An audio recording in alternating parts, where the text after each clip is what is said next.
En realidad, bueno, a radiculopatía y a la mielopatía del segmento adyacente, Hilbrand encontró que la postartrodesis más fusión, casi 3% de ellos, 25.6% después de 10 años necesitaron realizar las reoperaciones. Tenemos este artículo también de vía anterior, por osificación del ligamento. ¿Cuándo hablaríamos de una fusión mal hecha? Cuando no respetamos la lordosis cervical, cuando tenemos una artrodesis del nivel, cuando realizamos la rectificación de la columna y no respetamos el eje de la parte anterior al disco y ponemos la parte anterior del eje en riesgo. Las placas, cuando ya son semirrígidas, ya por contacto directo, van degenerando el disco. Cuando simplemente a la hora que abrimos y así colocamos el marcador o el Gelco o el Gasper en algún disco, ya estamos causando degeneración del mismo. Evitar el uso de la placa si es posible. No estamos en contra de hablando mal de la placa. La placa tiene su función, pero sí sería ideal porque evita menor manipulación, menos tiempo quirúrgico debido a la exposición que realizamos. Y como había mencionado, si tenemos que colocar el gel con el marcador para ver el nivel o colocar la placa, tenemos que tener exposición para el nivel caudal y cefálico, en la cual podemos causar más exposición de los discos que no están afectados y causar degeneración en nivel adyacente. ¿Y qué alternativas tenemos a la placa? Tenemos actualmente el reemplazo del disco por artroplastía. Recordamos de que en columna casi todo contempla la literatura, todo es posible, pero tenemos que ser selectos, pacientes son individualizados, tenemos que individualizar, nosotros no tratamos imágenes, tratamos paciente, cada paciente es individual. Entonces, ¿qué tenemos que realizar? Idealmente en este artículo, pacientes jóvenes de 40 a 50 años, por ejemplo, en este caso del artículo,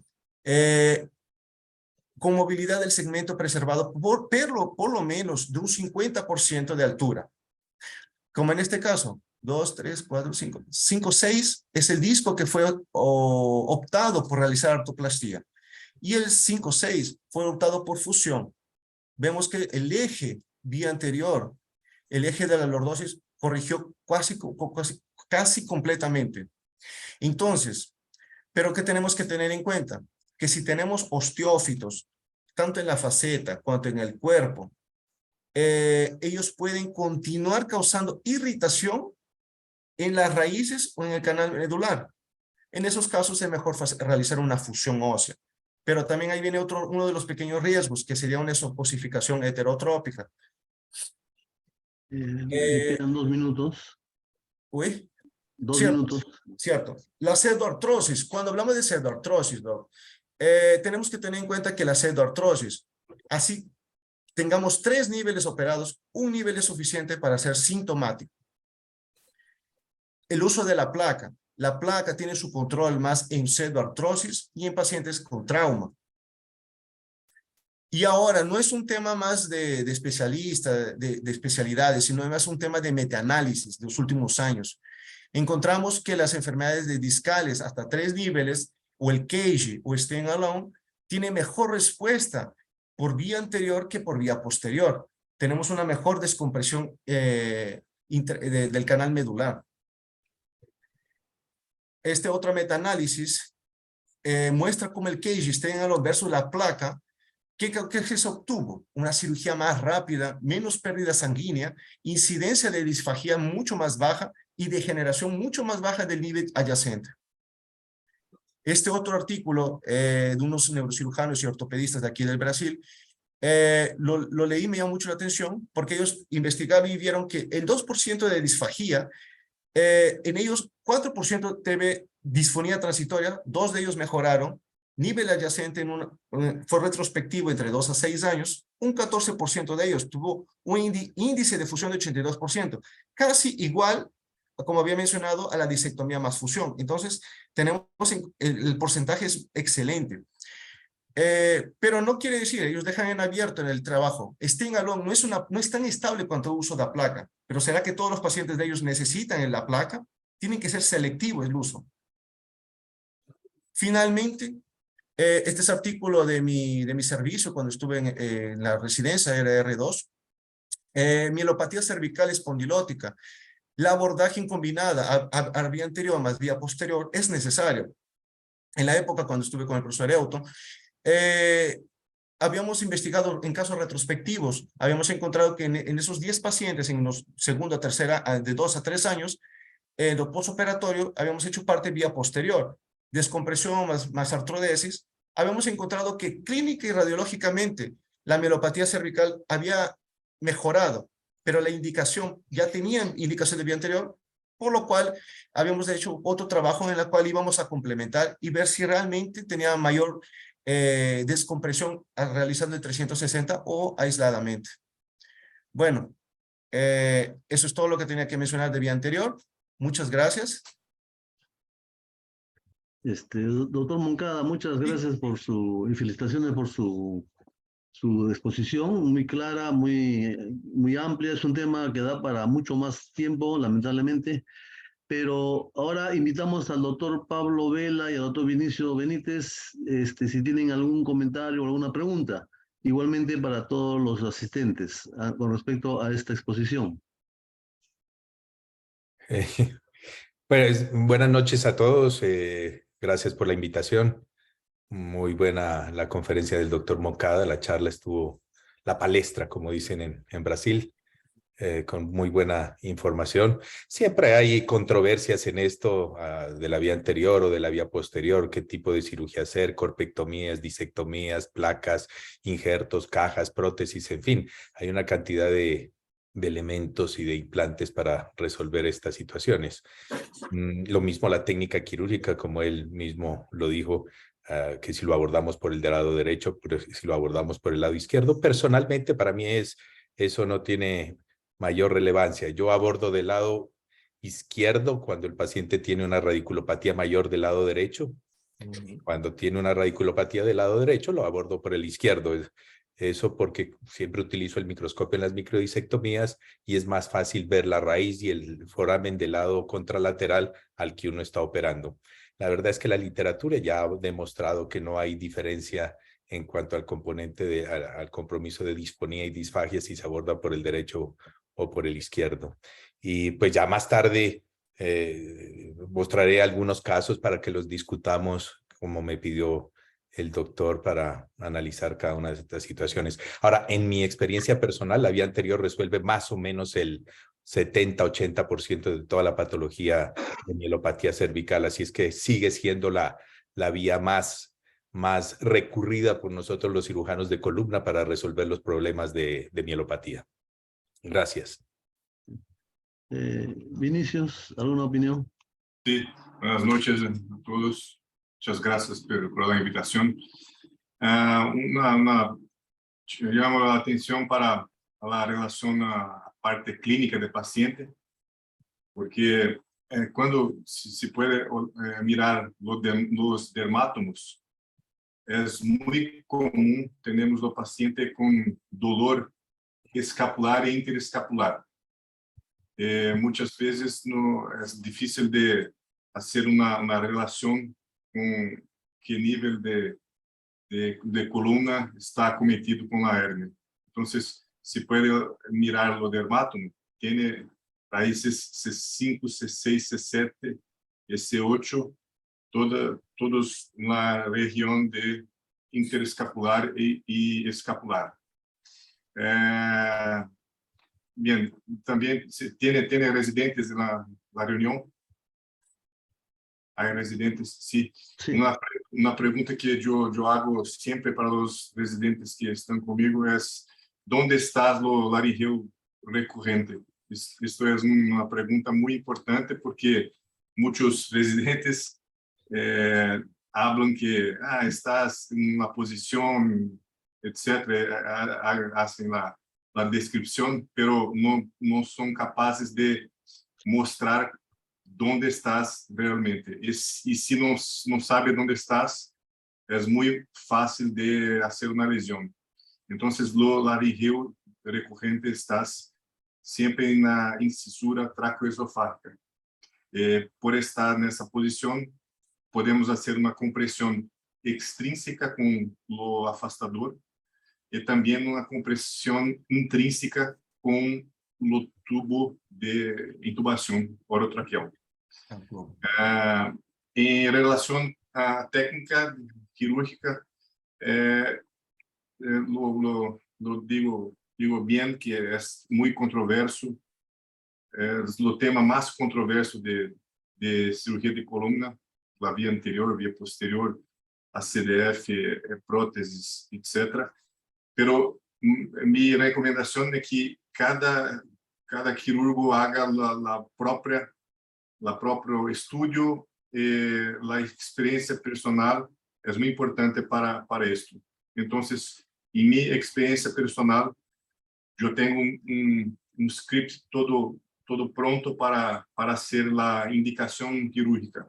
Si es a CDF, prótesis, que yo tengo una casuística interesante de prótesis, una pequeña parte de los pacientes con la vía posterior y una parte muy pequeña para corpectomía.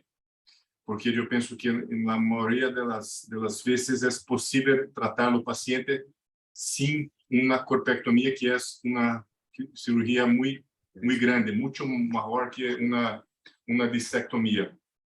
Y las enfermedades son principalmente al nivel de los discos, y no atrás de los cuerpos vertebrales. Entonces, pienso que esto. Muy bien. Gracias por su intervención. Gracias, Luis. Gracias, doctor Pablo. Gracias, Vinicius. Ahora invitamos a nuestro neurocirujano Juan Condori para que nos hable sobre las ventajas o desventajas del abordaje posterior.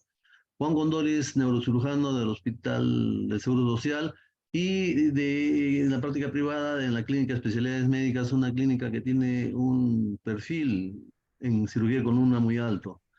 Felicitaciones, Juan. Te invitamos a que participes. Y buenas noches con todos, muy agradecidos con el comité organizador, especialmente con el doctor Elarcari y con el doctor Urquizo, que me hicieron la invitación. Bueno, me toca hablar acerca del abordaje posterior cuando es superior. No sé si ya se ve mi pantalla. No.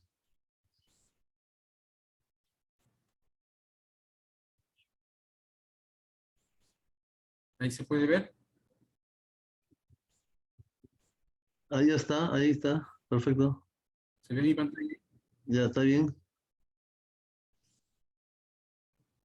Cuando listo. el abordaje posterior es mejor o superior al abordaje anterior, y como los doctores que me han antecedido, el doctor Vela, el doctor Vinicius, es bastante controversial, ya que hasta ahora la evidencia de todo lo publicado a través de los años no nos da una certeza en cuanto cuál de los abordajes es superior al otro. Hay condiciones de cada paciente que nos permiten decir el abordaje anterior nos va a ir mejor, o las condiciones del paciente nos va a permitir que el abordaje posterior vaya a ir. En general vamos a ir desarrollando esos puntos, y mucho tiene que ver también la preferencia, como bien lo dijo el doctor Vela, la preferencia y la experiencia de cada uno, ¿no? Hay algunos que nos va mejor con determinado abordaje y hay otros que nos va mejor con el otro. Pero justamente a raíz de eso es que vamos a empezar a desglosar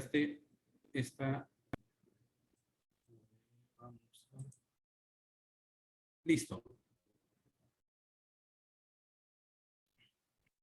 Bueno, definiendo lo que es la mielopatía cervical, en el 2020 se hizo un estudio, se presentó un artículo de revisión en esta revista asiática, ya que son los asiáticos los que tienen la mayor casuística en cuanto a mielopatía cervical, justamente por osificación del ligamento común posterior.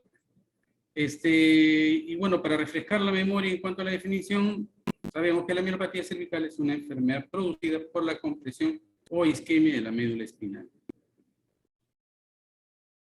Una enfermedad progresiva, o sea, su historia natural aún no es clara. Hay pacientes, como bien lo dijo mi colega que nos antecedió, algunos permanecen estables durante un tiempo prolongado, una proporción de estos se deteriora, presenta periodos de mejoría, periodos de deterioro en relación a su propio estado, a sus propias condiciones de salud del paciente. Y cuando estos pacientes tienen una cirugía, la recuperación generalmente es incompleta en la gran mayoría de casos, ya que estos pacientes llegan un poco tarde al tratamiento quirúrgico. Es una patología común, difícil de determinarlo. No hay datos confiables acerca de su prevalencia, ya que hay datos acerca desde 1.6 hasta 4 por cada 100.000 habitantes, ¿no? Siendo mayores los datos de prevalencia en la población asiática, luego en la población en Europa, también en la americana. No tenemos datos muy fiables acerca de la prevalencia en Latinoamérica. Es por eso que no podríamos decir exactamente si es una patología común. Lo que sí sabemos es que es una patología muy discapacitante. En cuanto a las evaluaciones de las escalas de calidad de vida, es la que llega a tener peor puntuación, sobre todo en las enfermedades crónicas. De tal manera que tendremos que ver una prevalencia de estenosis cervical. Los criterios diagnósticos clásicos para diagnosticar una estenosis congénita, que es una condición propia del paciente, van a incluir un ratio del índice TOR-Pavlov de 0.8 a 0.82 y un diámetro absoluto de canal de 12 a 13. Valores por menores de estos, vamos a ver de que ya vamos a presentar un paciente con estenosis congénita. Como vemos en la tabla, vamos a poder ver de que el promedio del valor del diámetro del canal, variando en cada segmento, va desde el promedio un 14, ¿no? Como vemos ahí, todo 14, y disminuye un poco en la población femenina. Es un poco más amplio en la población blanca que en la población negra.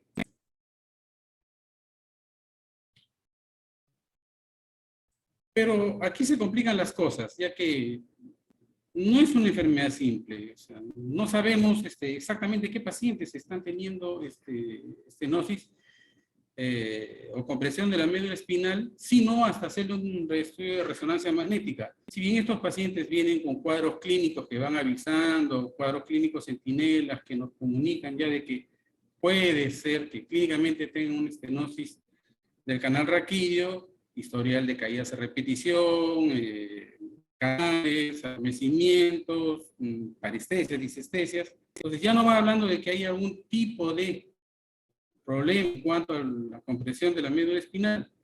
Se hizo un estudio, ¿no? Que se publicó en el Global Spine Journal en el 2001, donde se hicieron estudios de resonancia magnética a un buen muestreo de población. Y más o menos la cuarta parte de la población, en realidad fue un 24.3%, llegaba a tener una compresión de la médula espinal hallada en la resonancia magnética. Pero de estos, solamente el 10% presentaba un cuadro clínico debido a esta compresión de la médula espinal. ¿Qué es lo que pasa en la mielopatía cervical degenerativa? Vamos a tener condiciones propias de cada paciente que van a producir un desalineamiento sagital, un desbalance, una inestabilidad en la columna cervical, ¿no? Que esto va a predisponer una deformidad, incluyendo todos estos hallazgos, va a incluir hiperlordosis, escoliosis, cifosis, que van a contribuir a la degeneración, a la mielopatía cervical degenerativa. Todos estos de acá que vemos que son la espondilosis, las osteoartritis degenerativas, predisposiciones dadas como anomalías congénitas, por ejemplo el canal estrecho congénito, la enfermedad de Klippel-Feil, el síndrome de Down, y las degeneraciones no osteoartríticas. Entonces vamos a tener que aquí, según de cada uno de estos, de la espondilosis, osteoartritis degenerativa, vamos a tener degeneración de articulaciones facetarias, enfermedad discal degenerativa. Esas nos van a dar todas estas características de los pacientes que son los que van a causar este problema de mielopatía cervical degenerativa. Y en la degeneración no osteoartrítica vamos a encontrar hipormovilidad de articulaciones facetarias, por ejemplo, en el síndrome de Ehlers-Danlos, degeneración ligamentosa, hipertrofia, calcificación y la osificación como la osificación del ligamento común posterior. ¿Qué tenemos acerca de la fisiopatología de la mielopatía cervical degenerativa? Hay muchos grupos que en el mundo están estudiando, grupos, instituciones, asociaciones, hay muchos que están investigando acerca de esto porque en realidad todavía no se conoce a fondo, no se conoce con certeza cuál es la fisiopatología de la mielopatía cervical degenerativa.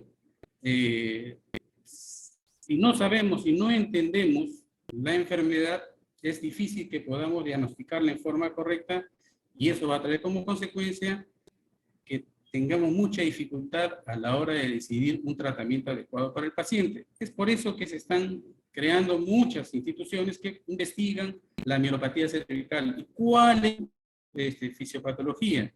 Se hizo una revisión sistemática de publicaciones más o menos hasta el 2018, revisando artículos que se habían publicado hasta el 2016, y se encontraron solamente 50 artículos que valían la pena de incluir en el estudio, versus, por ejemplo, ellos mismos encontraron alrededor de 10.000 estudios que se habían hecho hasta ese momento de trauma cervical, ¿no? Entonces, hay bastante discordancia en cuanto a la investigación en el mundo, no le están dando la importancia debida a la mielopatía cervical degenerativa.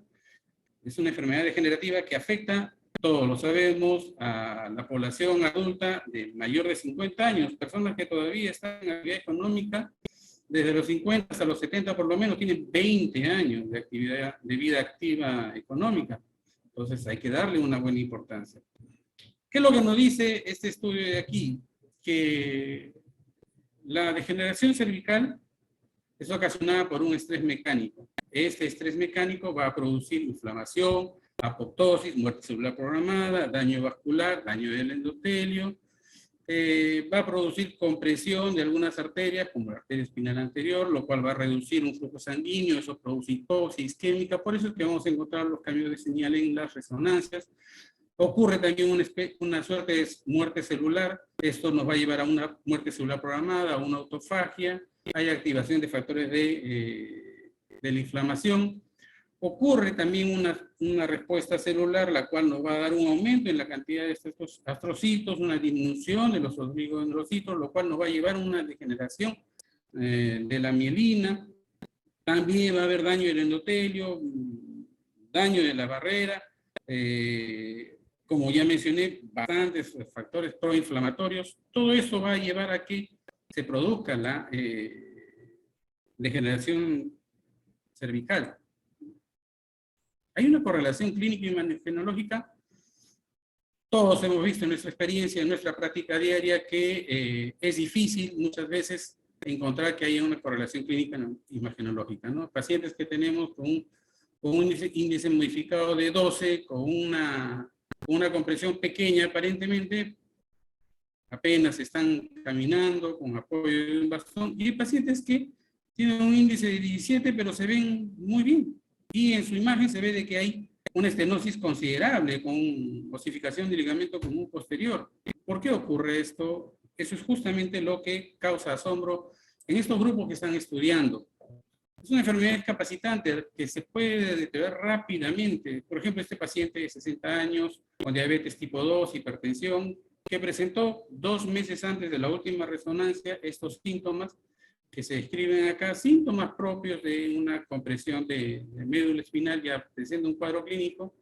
Se le indicó terapia física asistida, pero a los 2 meses el paciente empezó a presentar un rápido deterioro. Se le hizo una resonancia y se encontró que había ya un cambio en la señal.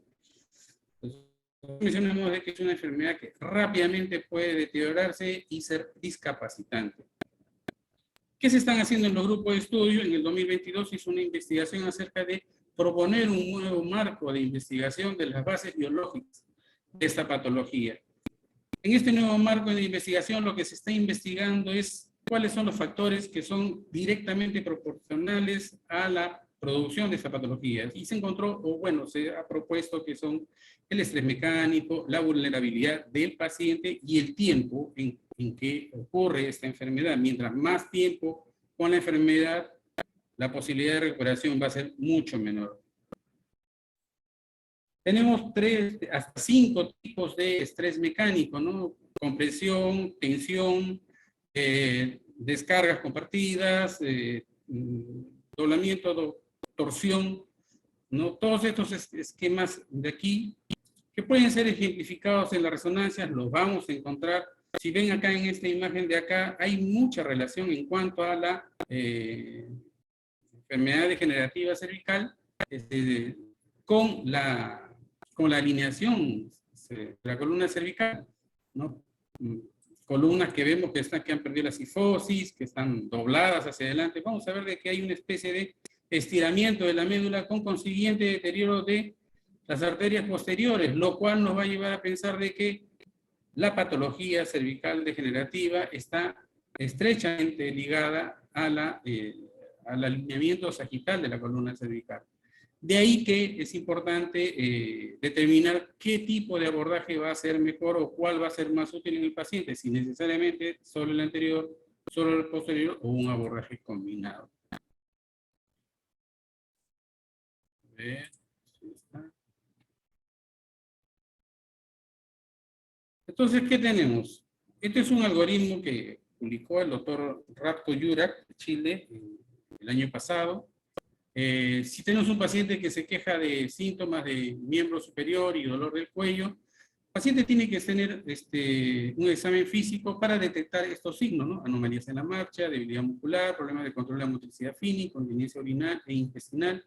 Hay que hacerle estudios de radiografía, por lo menos empezar con ese estudio para ver y medir el balance sagital, para medir el tamaño, el diámetro del canal espinal, para confirmar la presencia de una estenosis y luego una compresión de médula espinal mediante una resonancia magnética. De tal manera que vamos a tener 3 tipos de enfermedad degenerativa cervical, ¿no? Una leve, una moderada y una grave, ¿no? Si es una leve, se puede intentar una terapia física supervisada y si es que no hay mejoría de los síntomas empeoran, la cirugía se recomienda, ¿no?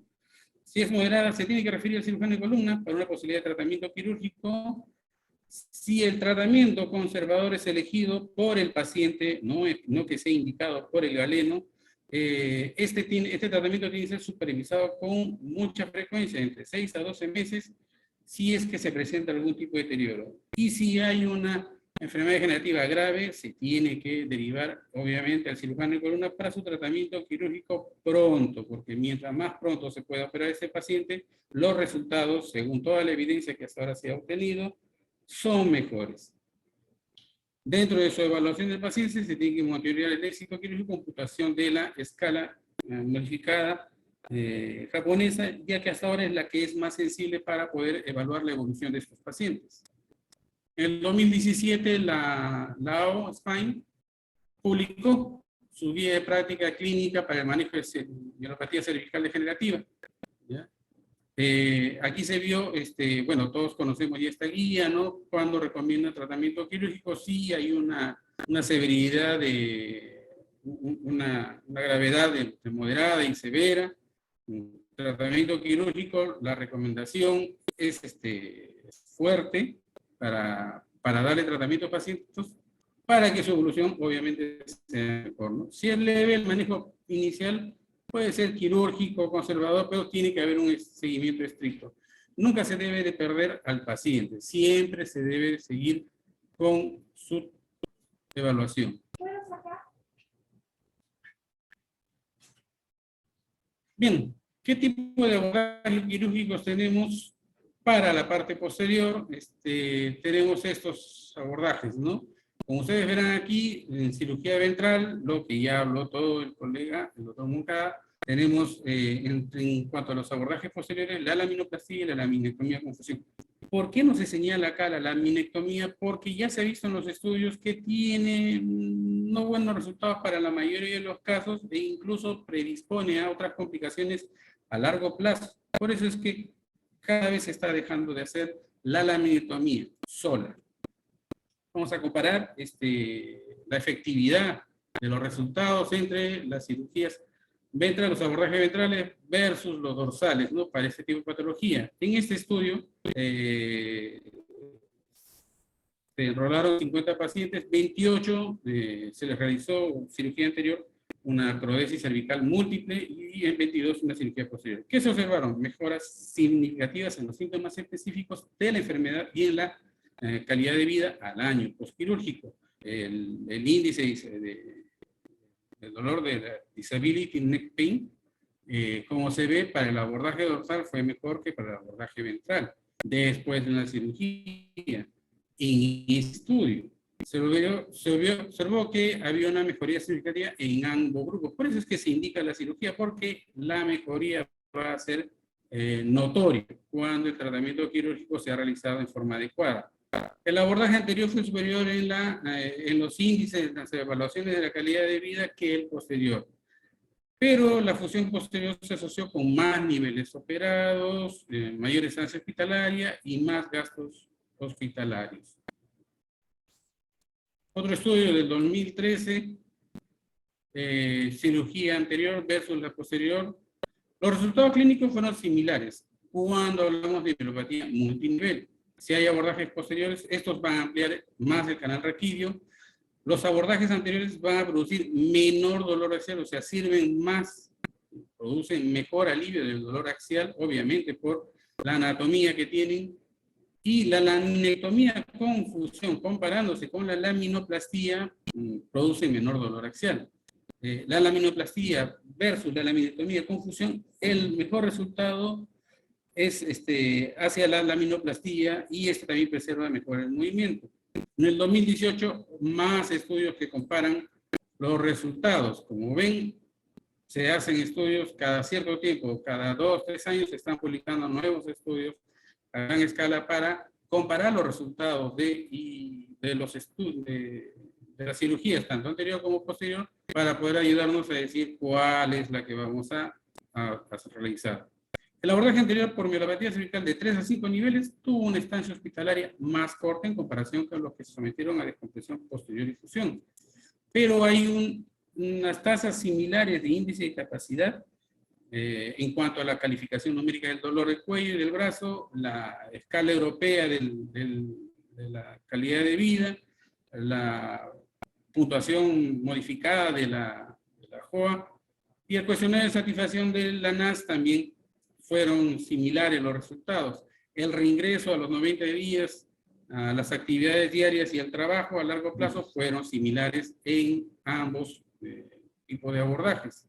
Entonces, hasta ahí, como estamos viendo, no hay un estudio, no hay evidencia que nos diga este abordaje definitivamente es mejor que este otro abordaje. En cuanto a los estudios que se han realizado. Otro estudio publicado en el 2021, ¿no? El doctor Sober Yogalagua, diga. Te queda 2 minutos. Ya, me voy a acelerar. En este estudio también los resultados son muy similares, tanto para los abordajes. No nos ayuda todavía a definir qué cosa podremos decidir mejor, tanto al año como al segundo año. Pero cuando se hace un segundo análisis, se ve de que hay una tendencia a mejores resultados de la laminoplastía, pero los resultados no son significativamente estadísticos. ¿Qué conclusiones podemos dar acerca de todo esto? Que el tratamiento quirúrgico para la degeneración cervical se asocia con una mejoría en los síntomas de la mielopatía y la restauración de la función que permite a los pacientes volver a trabajo. Los pacientes asignados aleatoriamente a la cirugía ventral frente a la dorsal no difirió en el resultado primario de 1 año. Eso es con respecto al estudio que se ha realizado. Más resultados, comparando ya también las técnicas posteriores, la laminectomía con fusión hay una mejoría clínicamente significativa, pero versus la laminectomía sin fusión. Las tasas de complicaciones perioperatorias fue similar. Entonces, si también queremos decidir en cuanto a que esa cirugía me va a dar menos complicaciones, no. La tasa de complicaciones perioperatorias es similar. En cuanto a las complicaciones perioperatorias, como dije, miren, la disfagia, comparando la laminectomía con fusión con la artrodesis cervical anterior, es similar. O sea, cada vez las técnicas quirúrgicas y el instrumental que tenemos nos ayudan a tener menos casos de disfagia cuando hacemos abordajes anteriores, y llega así de que es prácticamente similar a cuando se aborda por vía posterior. Vamos a acelerar. ¿Qué indicaciones tenemos para el abordaje posterior? Cuando hay una enfermedad multinivel, lordosis inestable, osificación del ligamento posterior. ¿Qué vamos a poder hacer? La laminectomía ya está en duda, la mayoría lo está dejando de hacer, dependiendo del número de niveles, dependiendo de las condiciones hospitalarias que tenemos. Lo que más se está haciendo es la laminectomía de confusión o laminoplastía, y en algunos casos abordajes combinados. También, nuevamente, se vuelve a comparar resultados de laminoplastía versus laminectomía. Vemos que la laminectomía con fusión tiene mayor tasa de sangrado, mayor tasa de complicaciones a largo plazo, con casos hasta de 38% de pseudoartrosis, pero nos da mejores resultados neurológicos y también nos da un mejor alineamiento sagital a largo plazo. Se comparan nuevamente estudios de laminectomía versus la fusión. Entonces, tanto la laminectomía como la laminectomía con fusión son efectivos para mejorar la gravedad de la enfermedad clínica, el estado funcional y la calidad de vida en pacientes con enfermedad degenerativa. Este es otro tipo de tratamiento, el abordaje combinado. ¿Qué se tiene que hacer aquí? Hay que evaluar la alineación sagital, el número de segmentos estenópticos. Si es que la acropetomía que se va a realizar en el abordaje combinado tiene más de 3 niveles, se tiene que hacer un abordaje combinado, 360 grados. Hay que evaluar si es que hay compresión anterior y posterior, lo preferible es hacer 360 grados. Hay que evaluar también si la causa de la compresión medular son huesos o ligamentos que comprometen tanto la parte anterior como la parte posterior, se prefiere hacer un abordaje combinado. Si el paciente presenta factores metabólicos que van a perjudicar las tasas de fusión o de mejoría clínica, como osteoporosis, diabetes, pacientes fumadores, se prefiere hacer un abordaje combinado. La edad del paciente, el estado neurológico, condiciones generales y el cirujano. Lo que dice este estudio es que mucho depende del cirujano y de su equipo de trabajo para poder hacer este estudio, ya que es una cirugía altamente compleja, que necesita de mucho instrumental, mucha experticia, condiciones hospitalarias adecuadas para un manejo multidisciplinario, cuidados intensivos, instrumental, equipo de apoyo como arco en C, neuronavegador, resonancia disponible las 24 horas para poder hacer algún estudio que necesitemos. Mucho va a depender del estado basal del paciente. Yendo a nuestro punto acerca del abordaje posterior, en el año 93 ya el doctor Wenzel propuso su diamante, ¿no?, para ver el estado de la alineación sagital de la columna cervical, ¿no?, de tal manera que según eso, según la lordosis o la columna rectificada, él ya propuso un algoritmo que hasta la fecha prácticamente no ha variado, más que en estos niveles probablemente, y en el año 93 todavía no se proponían otros tipos de tratamientos como la laminectomía de confusión para los niveles de mayor a 3. Doctor Este es un esquema que nos muestra el canal. Este algoritmo, sí, doctor, 2 minutos por favor, para terminar. Este algoritmo es muy importante porque aquí se resume toda la actividad que vamos a hacer, cómo nos va a ayudar para poder decidir nuestro manejo, si el abordaje anterior va a ser mejor que el posterior. En aras del tiempo. Un caso muy aparte es para la osificación del ligamento común posterior, hay que tener en cuenta la línea K, cuando es positiva, cuando es negativo, y nos va a ayudar para tomar una decisión en qué momento vamos a hacer un abordaje K. En líneas generales, cuando la línea K sea positiva. Conclusiones: el abordaje posterior podría ser superior al anterior, ya que hasta ahora no tenemos evidencia concreta al respecto, en caso de que la compresión medular sea posterior, netamente posterior, y no hay un componente anterior, entonces podría ser superior. En caso de cifosis o rectificación cervical, también nos va a poder ayudar mejor un abordaje posterior. En caso de que la cifosis, si presenta cifosis, sea flexible. En caso de que la osificación del ligamento común posterior, la línea K sea positiva, y en cuanto a mayor o igual a 3 niveles. Siempre hay que considerar la experiencia del cirujano y su equipo, condiciones hospitalarias, condiciones propias del paciente, y siempre, como ya me lo han dicho los que me han antecedido, individualizar el tratamiento del paciente. Cada paciente es único, y de acuerdo a eso, a su estado basal, a sus condiciones, tenemos que elegir el mejor tratamiento. Gracias. Gracias, doctor Condori. Muy interesante su ponencia. Vamos a pasar a la tercera parte de la sesión, que es la presentación de casos clínicos. Pero antes de eso, voy a invitar al doctor Eduardo Laos, presidente de Specific, quien se va a dirigir con unas cortas palabras. Eduardo.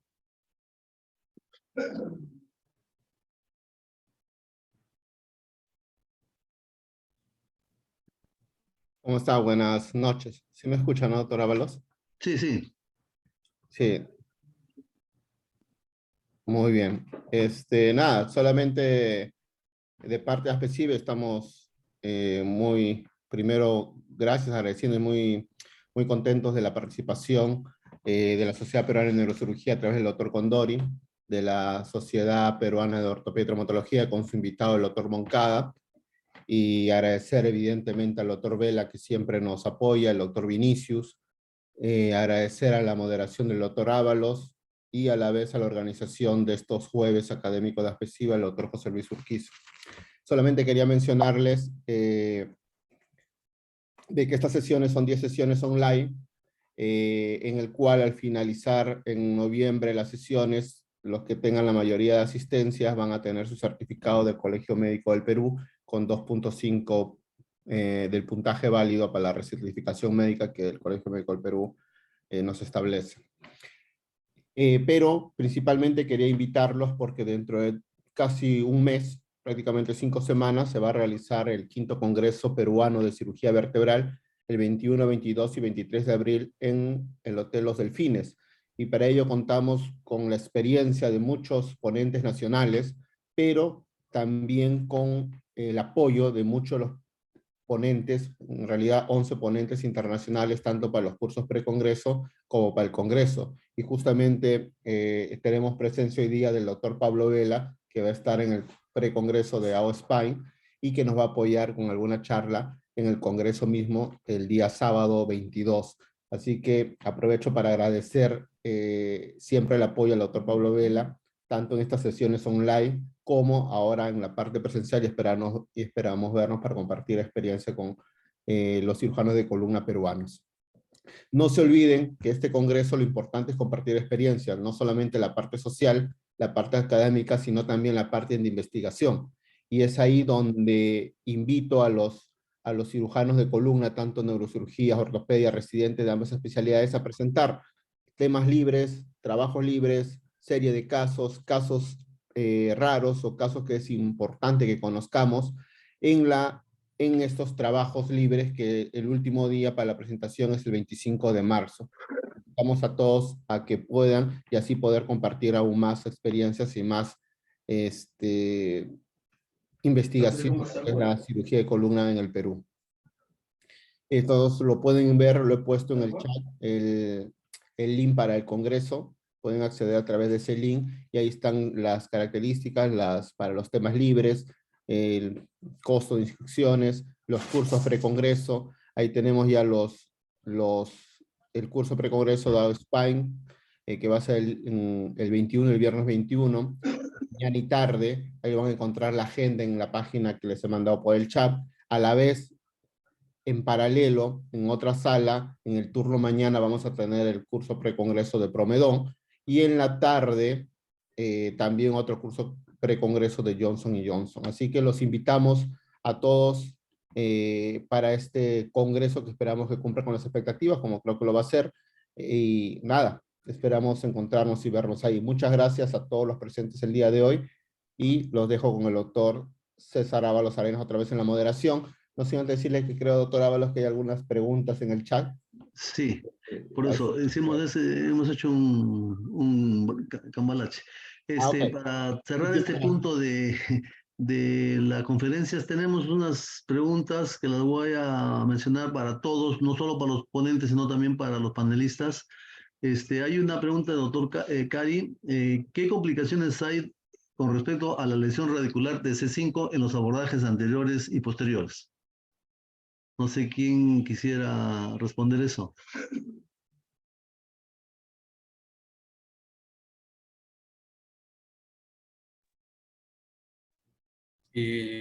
Buenas noches. Las lesiones de la raíz son más comunes en los abordajes posteriores. pero generalmente son transitorias, ¿no? Y la mayoría se recuperan a los 6 meses. El dato del porcentaje, ahorita no lo recuerdo, mal haría en querer decirte un porcentaje. Ya. Otra pregunta es, ¿qué tanto ayuda la resonancia de columna cervical funcional para decidir un abordaje anterior o posterior o un abordaje? A ver, si me permite contestar, la resonancia magnética funcional en realidad no es tan funcional, sino que se hace en posición de flexión y en posición de extensión. Es muy útil, no para decidir necesariamente un abordaje, sino para diagnosticar la enfermedad degenerativa cervical, ya que tenemos pacientes en que la resonancia típica, la que nos entregan, se ve que hay espacio subaracnoideo libre, hay todavía una señal de líquido cefalorraquídeo alrededor de la médula, pero el paciente tiene cuadro clínico, y cuadro clínico que a veces se presenta en posiciones determinadas como de flexión o extensión, y en ese momento es que se puede decidir por hacer este tipo de resonancia, y nos va a ser de bastante utilidad. Lamentablemente en Perú no se hace. He estado averiguando en varios centros de resonancia de nuestro país y bueno, hasta ahora ya van 4 o 5 que he preguntado y no se hace este tipo de estudio. Otro tipo de estudio que se utiliza también es el de anisotropía en resonancias para ver la libertad del fluido, para ver si es que hay disminución del fluido, del líquido cefalorraquídeo alrededor de la médula espinal, pues tampoco no se hace. Nos ayuda también, son estudios que no vienen a ser tampoco tener mucha evidencia en cuanto al diagnóstico, pero son de mucha utilidad. Si es que en la resonancia en flexión vemos de que la compresión es más posterior, nos podría ayudar a decidir por un abordaje posterior. Y si en la resonancia en extensión vemos de que la compresión es más anterior por un abultamiento, un bulging, una protrusión del disco cervical, nos estaría induciendo a preferir un abordaje anterior. Pero no es concluyente, no hay datos de mucha evidencia al respecto. Pablo, ¿tienes alguna opinión? Sí, con respecto, vamos a comenzar por la resonancia dinámica. El único grupo de pacientes donde podría ser de alguna utilidad son los pacientes con cambios mínimos de mielopatía en la clínica, es decir, los que tienen un YOA modificado entre 15 y 16 fundamentalmente. Y podría ser de alguna utilidad, pero realmente con la información que tenemos, sobre todo clínica, y con una resonancia usual y unas buenas radiografías simples y dinámicas, yo creo que en la inmensa mayoría de casos podemos llegar a una decisión de cirugía. Como bien lo anotó tal vez el doctor Condori en alguna de sus diapositivas, cuando el paciente ya tiene una mielopatía moderada o severa, pues no tiene ninguna utilidad porque la decisión es indudablemente quirúrgica. Ya si el abordaje es anterior o posterior, pues hay que individualizar y de acuerdo a cada caso, pues hay que tomar la decisión, pero indudablemente un aspecto que es muy importante es la experiencia de los cirujanos, ¿no? Hay unos que nos gusta un poco más la vía anterior o de otros que les gusta la vía posterior y recordar que hay un 5% de pacientes en que una cirugía más agresiva, es decir, de 360 grados, va a ser de utilidad. Así es que yo no veo una gran utilidad en ese tipo de estudios, pero y me parece fundamental analizar bien la resonancia y sobre todo la clínica de cada uno de los pacientes, ¿no? Doctor César, Sí, Luis, puedo comentar aquí. por favor. En cuestión de la primera pregunta que habían mencionado de la parecida de C5, voy a responder que la vía anterior tiene menos tracción de esa raíz. Vía posterior tenemos un poco más de tracción y eventualmente vamos a tener una pequeña lesión de C6. Y en cuestión de la resonancia dinámica, no le veo mucha utilidad. Yo no he visto aquí, he visto pocos estudios tal vez aquí en el Brasil, pero lo que sí podría nos ayudar más es la resonancia, la radiografía en AP perfil y dinámico, que nos trae más una ayuda mayor, porque la flexión y extensión vamos a determinar con mayor razón el eje cervical, si tenemos lordosis, tenemos cifosis. Creo yo que la radiografía es más importante que una resonancia dinámica, porque la resonancia de por sí ya nos da bastante información. Si es de ligamento amarillo, si tiene compresión foraminal o si tiene algún componente de los elementos posteriores, creo yo, que es más efectivo. Yo quería hacer un comentario de la raíz C5. Indudablemente el compromiso de la raíz C5 y menos frecuentemente de C6 o C4 se da en los abordajes posteriores y sobre todo en la laminoplastia. Sí. Pero característicamente es más frecuente en los pacientes que tienen más hiperlordosis. Y es por lo que acaba de decir el doctor Moncada, porque en esos casos de hiperlordosis se tracciona más hacia atrás la raíz de C5. Una recomendación que es actual es, si hacen ustedes la laminoplastia de la compuerta, es decir, la técnica clásica de Hirabayashi, siempre y sobre todo si el dolor radicular es, por ejemplo, del lado derecho y la vamos a abrir del lado izquierdo, hacer una foraminotomía en C5, C6 del lado en que no abrimos completamente la compuerta para tratar de evitar. Y eso parece que disminuye la incidencia del compromiso radicular, aunque la verdad sea dicha es que no está completamente demostrada la etiología de esa patología. La mayoría de pacientes se recuperan espontáneamente, pero hay que advertírselos en el peroperatorio con mucha claridad que se puede presentar esta complicación, ¿no? Listo. Vinicius, ¿alguna opinión? Doctor César. Perdón, disculpe. Siga. Si los colegas ya decían todo de C5, de raíz de C5, entonces, mi comentario es con la pregunta, ¿cuánto es tiempo que considera el tratamiento conservador? Bien, el tratamiento es siempre individualizado para cada paciente. Pienso que si tiene un compromiso motor, no hay espacio para tratamiento conservador. Entonces, cuando hay compromiso motor, mi orientación es por cirugía.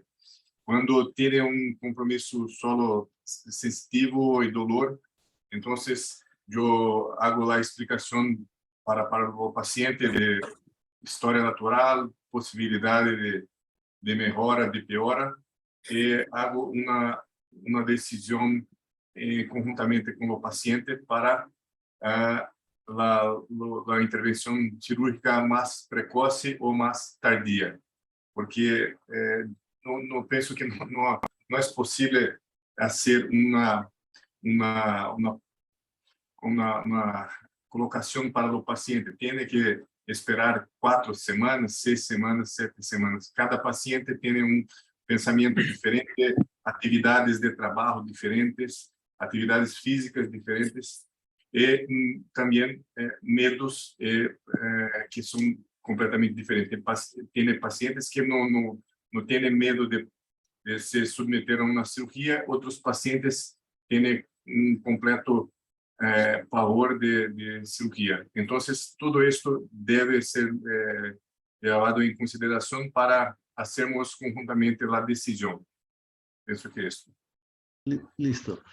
Para terminar con este bloque, Juan, creo que querías intervenir. Sí, tengo una pregunta, si me permiten. Es acerca del abordaje anterior, estuve revisando, y hay una nueva técnica, no sé si alguno de los colegas tiene alguna experiencia, lo ha revisado, es acerca de la osteotomía deslizante para osificación del ligamento común posterior. Si mal no recuerdo, es un coreano que lo está realizando, y obviamente y hay otros que están repitiendo, ¿no? Esta técnica. No sé si alguno tiene algún conocimiento, alguna experiencia al respecto. Yo no tengo ninguna experiencia. Algo parecido nosotros hemos estado haciendo con el doctor Andrés Torres para tratar de liberar esa calcificación del ligamento. Hacíamos una digo pseudo porque no era una pseudo-osteotomía para tratar de ampliar un poco el espacio y poder sacar esos osteofitos que estaban ahí.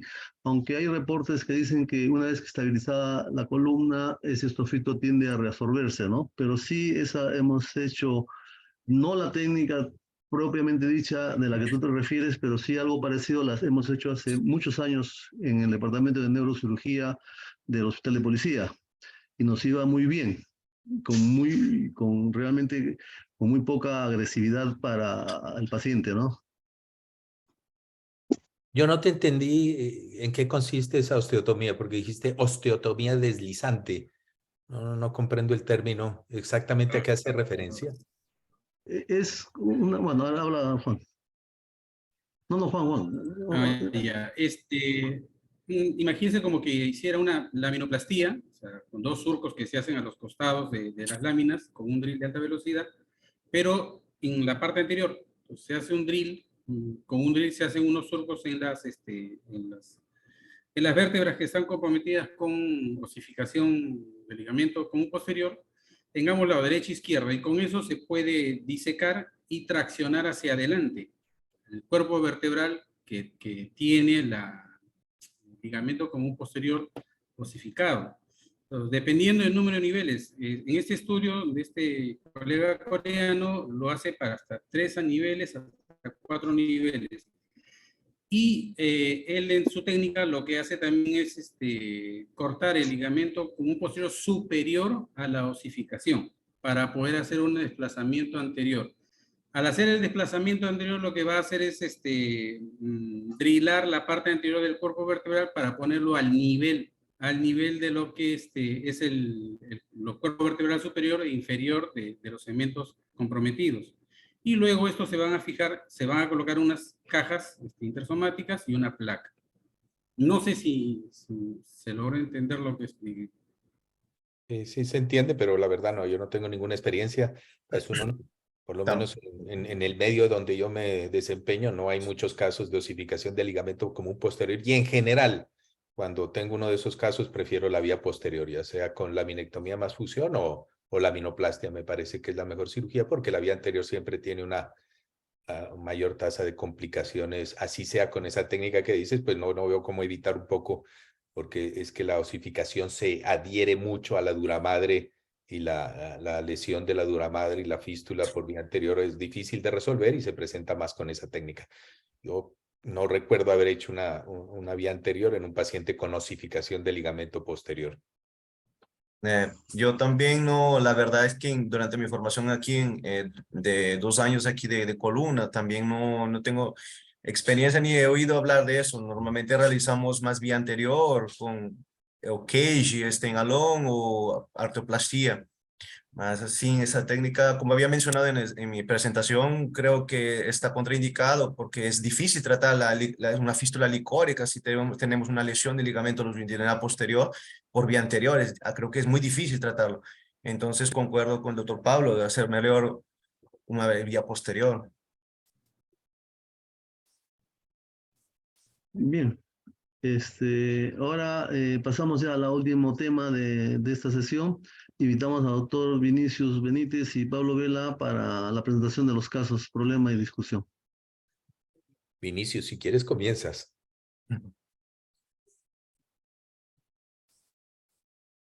O áudio, doutor Vinícius, está fora.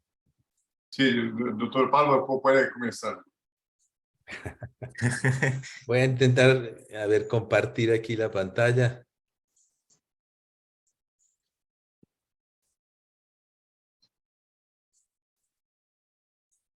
Voy a presentar algún caso que se presente, que tenga alguna dificultad. ¿Ya están viendo la pantalla? Sí, se da para ver, doctor Pablo. Sí. Como ven, esta es una mujer relativamente joven, 42 años. Esto de operadora de máquina plana son las que hacen maquila de ropa. Tiene un dolor cervical crónico, dolores de miembros superiores y comienza con disestesia y sensación de cansancio en los miembros superiores y en los miembros inferiores. Hiperreflexia Hoffman y tiene un YOA modificado de 13/17 y una diparesia 4+/5.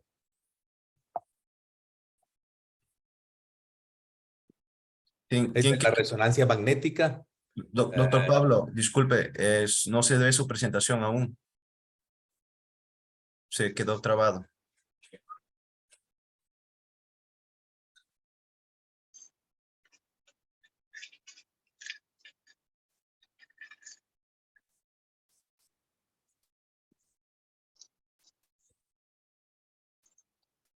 Ole, no sé. Aquí me dice reanudarla, compartir, pero voy a reiniciar. Ahí. ¿Ahí ven algo? Aún no aparece nada, doctor Pablo. Ay, carajo.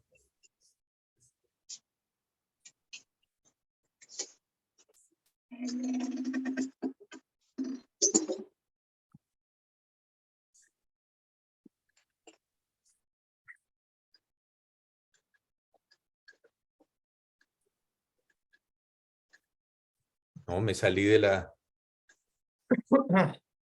No. Si quiere alguien más mientras trato de arreglar esto. ¿Sí me escuchan?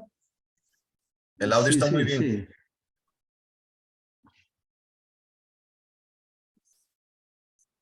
Pero no me da la función de compartir pantalla, no sé por qué.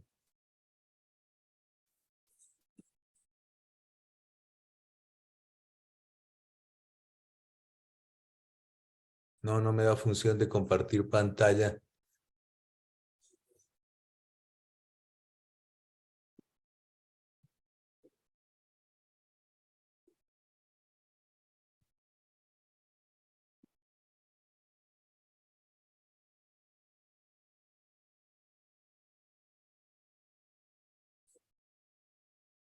Voy a tratar de...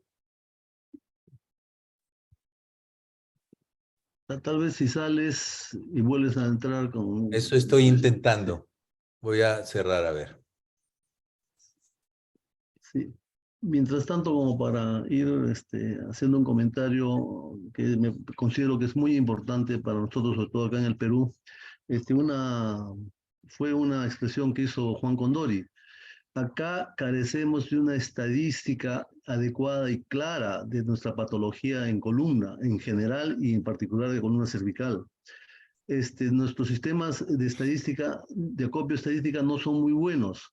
Por eso yo creo que valdría la pena que todos los cirujanos de columna acá en el Perú que hacemos columna, aunque sea una estadística muy pequeña, un solo caso, 2 casos, hagamos un punto de acopio que puede ser ASPECIBE para ir acumulando toda la casuística que tenemos de las diferentes patologías. Eso es muy importante. Oficialmente a nivel de Estado, nuestros sistemas de estadística están un poco deficientes. Entonces, yo insto a todos los cirujanos de columna, al menos del Perú, que remitan su casuística. No tiene que ser una casuística abundante. Yo tengo un caso de mielopatía cervical con compromiso de tal cosa, pan. El otro tiene una de esas.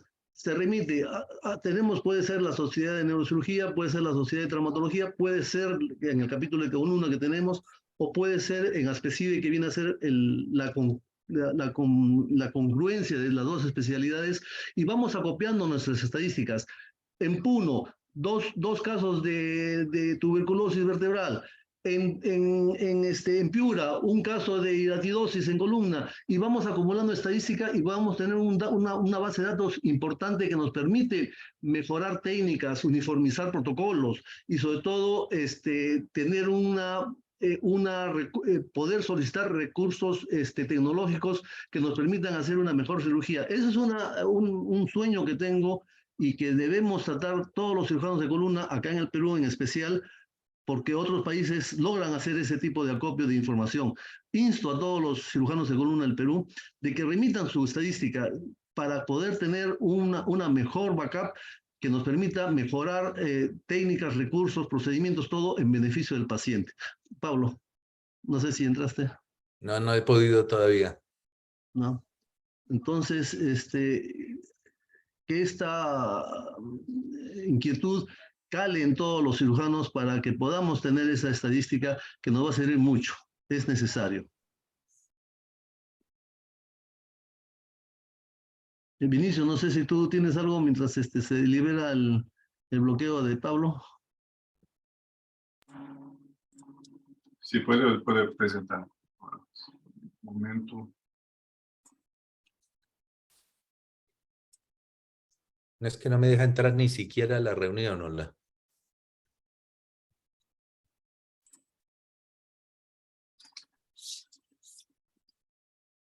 ¿Es posible ver mi pantalla? Sí, Sí. ahí Entonces, vemos caso clínico. sí, lo caso clínico 1, una Ajá. paciente sexo femenino, 56 años, rapada en la casa. Entonces, la queja principal, fraqueza de los brazos a 1 año.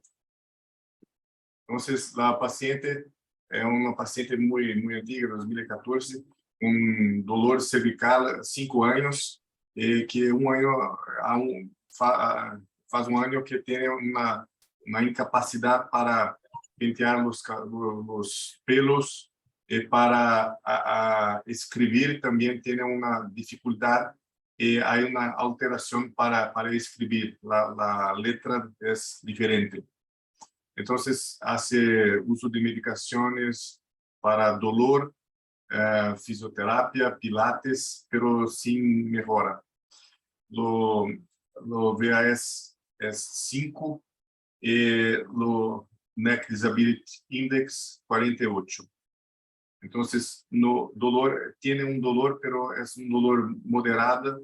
La queja principal es lo déficit motor.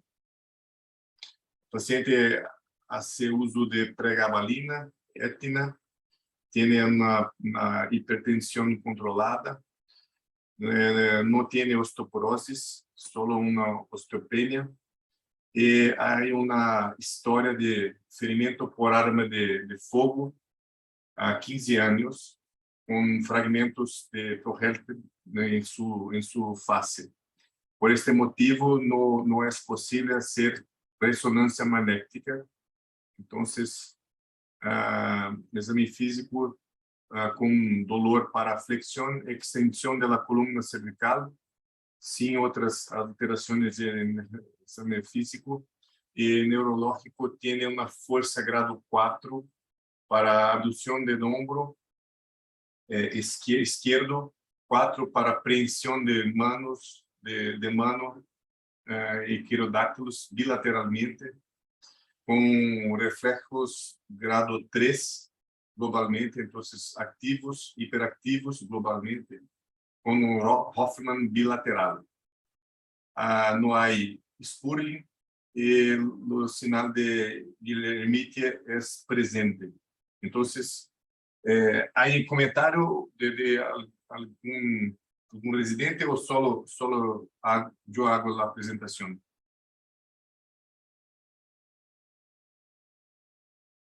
Doctor Ábalos, ¿yo hago la presentación directa o hay un comentario ahora? Yo creo que si no hay nadie, alguien opina al respecto a este caso clínico, Pablo, Luis Enrique, Juan Condori, ¿tienen una No, opinión para que continúe Vinicius? Sí. que continúen. Entonces, tenemos la hipótesis diagnóstica sindrómica de una mielopatía cervical, claudicación neurológica, topográfico columna cervical C5, etiológico una doença degenerativa de columna cervical, con estenosis de canal cervical, hernia de disco, la propedêutica complementar. Entonces, no hay posibilidad de hacer resonancia magnética. Entonces, hicimos una mielotomografía. Es muy interesante que la imagen de mielotomografía es muy rica para este tipo de enfermedad. Entonces, es completamente posible ver por negativo la médula espinal y también la hernia de disco. Entonces, todo lo canal es contrastado con lo licocefalorraquidiano. Es posible mirar esta hernia C4, C5, una hernia muy grande, con presencia de una calcificación intrínseca y una compresión con alteración, deformación de la médula, de la superficie de la médula. Los cortes axiales de mielotomografía también podemos mirar acá una comprensión central muy importante con deformación de la forma de médula. Pero penso que esto es un exame, una imagen que es totalmente necesaria. Sí, es necesaria una radiografía siempre, pero con esto podemos hacer la indicación de tratamiento. Entonces, si hay este cuadro clínico de alteraciones motoras, con déficit motor, pérdida de fuerza y alteraciones de reflejos, la conducta es quirúrgica. Con una artrodese simple C4, C5, entonces una caja stand-alone con tornillos para arriba y para abajo, una fixación muy rígida, muy potente con estos tornillos. Entonces podemos decir esta artrodesis, este CDF. ¿Algún comentario?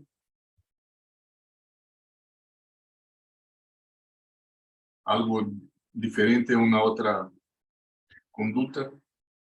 No, a mí me parece muy interesante el recurso de la mielotomografía en un paciente que está contraindicada a hacer la resonancia magnética, y lo que acabas de decir, Vinicius, que se ve perfectamente la imagen de la hernia discal ahí, pues es muy clara la imagen, muy diciente, aunque no podemos ver qué tan severa es la mielopatía desde el punto de vista imagenológico, pues clínicamente corresponde a eso, y a veces se nos olvida que estos exámenes existen y a los que podemos recurrir en algunos casos que a veces se vuelven muy comunes en pacientes con marcapasos cardíacos, con otros elementos, con otros implantes eléctricos que cada vez vemos más, y a veces los radiólogos contraindican hacer la resonancia magnética.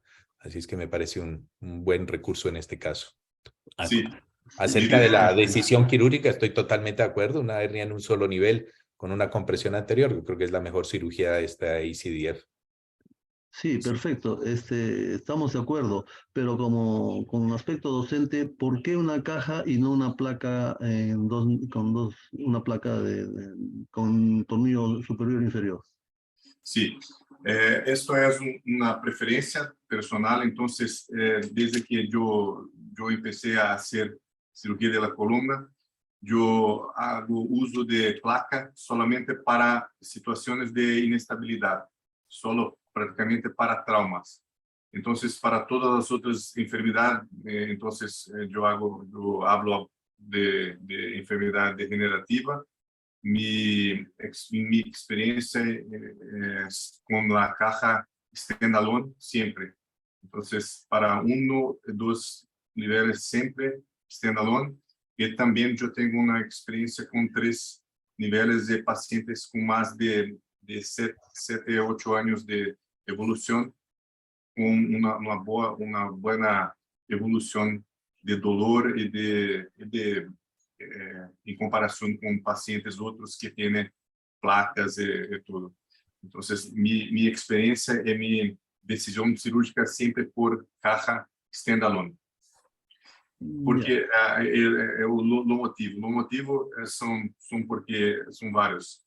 Primeramente, es menos agresivo, más rápido. Es posible hacer la presentación de nivel solo de disco. Segundo, porque el perfil es bajo, entonces no tiene el perfil de placa que hace una impresión en esófagos. Y lo que siempre digo es que la única cosa que puede causar un problema en cirugía de cervical anterior es la placa. Solo ella puede hacer ese tipo de problema, porque la caja con standalone, con doble ancoraje, es muy segura, muy rápida y tiene una estabilidad muy grande también. Bien, gracias. ¿Alguna opinión, Luis Enrique? Doutor, concordo bastante com o doutor Vinícius. Aqui na experiência também que eu tenho aqui que eu tenho aqui em Brasília, dos 2 últimos anos do Fellow, a gente faz muito cage stand-alone, y para 1, 2 o 3 niveles. Realizamos bastantes. Creo yo que la decisión do Dr. Vinícius foi certa, a descompressão muito certa. E como eu já havia mencionado também em la apresentação, o cage stand-alone, a caja stand-alone, tiene muy buenos resultados, mejor que el uso de la placa, por cuestión de la lesión de esófago, disfonía y la fibrosis que puede causar por la exposición del líbano adyacente del disco arriba y el disco abajo. Entonces creo yo que es muy...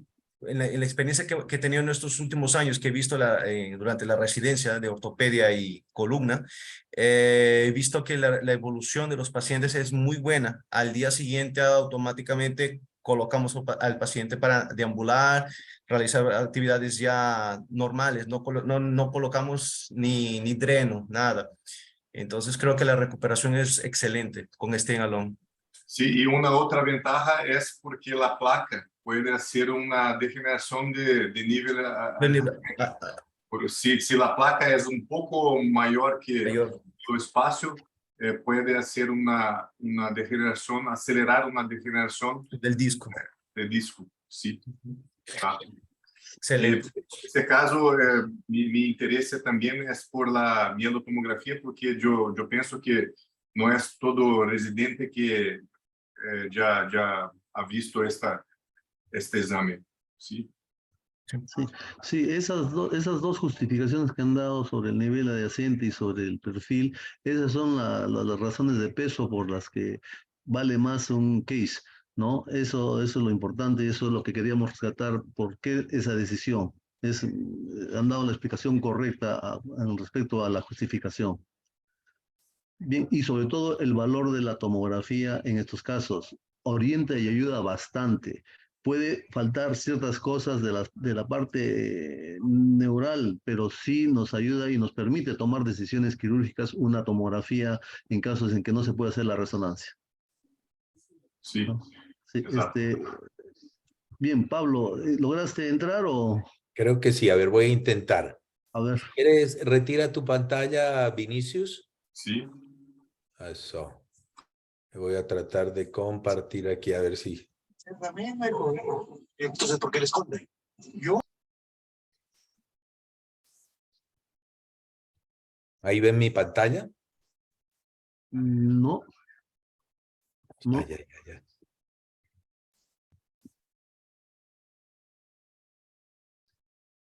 Ahora sí. ¿Ahora sí? Ahora sí, pero sale... No sale. Ahí está. Ahí está. María Rita, no sé cuántos. Ahí está, María Rita Cardona. Ahí está. Ahí sí. Perfecto. Bueno, sí, perfecto. Para Mujer, abreviar, 22 es una años. mujer joven que opera una máquina de estas en una maquiladora de ropa. Tiene dolor cervical crónico, dolor en miembros superiores, tiene una hiperreflexia generalizada, tiene Hoffman bilateral, tiene un YOA modificado de 13/15 y una diparesia 4+/5 de predominio distal. Esta es la resonancia magnética, una resonancia que en primer lugar, pues mire que muestra una clara mielopatía con una imagen que va desde C3, C4 hasta C6, C7. Y en los cortes axiales, como ven ustedes, hay una clara compresión, especialmente en C4, C5, C5, C6, C6, C7 y un poco menor aquí en C5, C6. Entonces, esta es la resonancia magnética de esta persona que tiene una mielopatía moderada con un dolor cervical crónico. Y estas son las radiografías simples y dinámicas de esta paciente, donde ustedes ven que llama la atención que haya un componente de cifosis focal aquí en estos dos niveles C3, C4 y C4, C5, una listesis pequeña aquí en C4, C5 y en la extensión pues hay un buen movimiento de estos segmentos. Bueno, entonces, en aras del tiempo, pues ahí está el caso. Es una paciente con 4 niveles de compresión, una paciente joven sin osteoporosis. Rápidamente me gustaría preguntar a los 2 o 3 participantes, a los faculties, si le harían una vía anterior, una vía posterior o 360 grados a esta paciente. Es decir, no es una lordosis la mejor para un abordaje posterior, pero tiene 4 segmentos de compresión en estos niveles, así es que es discutido para cualquiera de los 2 abordajes. Entonces comenzaría con Moncada. ¿Vos qué pensás? ¿Qué le harías? En forma corta para que nos rinda. Aquí, doctor Pablo, aquí. Deje ver la imagen. Bueno, 2, 3, tiene 4 niveles. Así, si nos ponemos, como yo había mencionado, hasta 3 niveles es aceptable. Más de eso creo que es un riesgo, pero había revisado un artículo que ya hay hasta de 4 y 5 niveles vía anterior. Y la compresión ahí es más en el disco, no tiene tanta compresión así vía posterior. Creo yo que yo comenzaría, y es más central, en C3, C4 un poco a izquierda. Fuera de eso, yo comenzaría por una vía anterior. No es de las mejores, no tiene una lordosis así, no tiene una lordosis para ser preservada para hacer una vía posterior. Tiene más una rectificación, casi una rectificación. Pese a todo, yo creo que comenzaría por una vía anterior. Creo que sí, sería más Los 4 niveles. los 4 niveles, 3, no. Yo haría los niveles afectados. 3, 4, 4, 4, 5, 5 y C6, 5, C7. 6. Los 4 están totalmente comprimiendo el canal medular. Claro. Los 4. Y hay cambios de mielopatía en los 4 niveles, ¿no? Exactamente. Infelizmente sí. Pese a todo sería así, realizar los 4 niveles. Háblame un poco de la técnica quirúrgica en este caso, porque pues, se presentó en tu conferencia algo.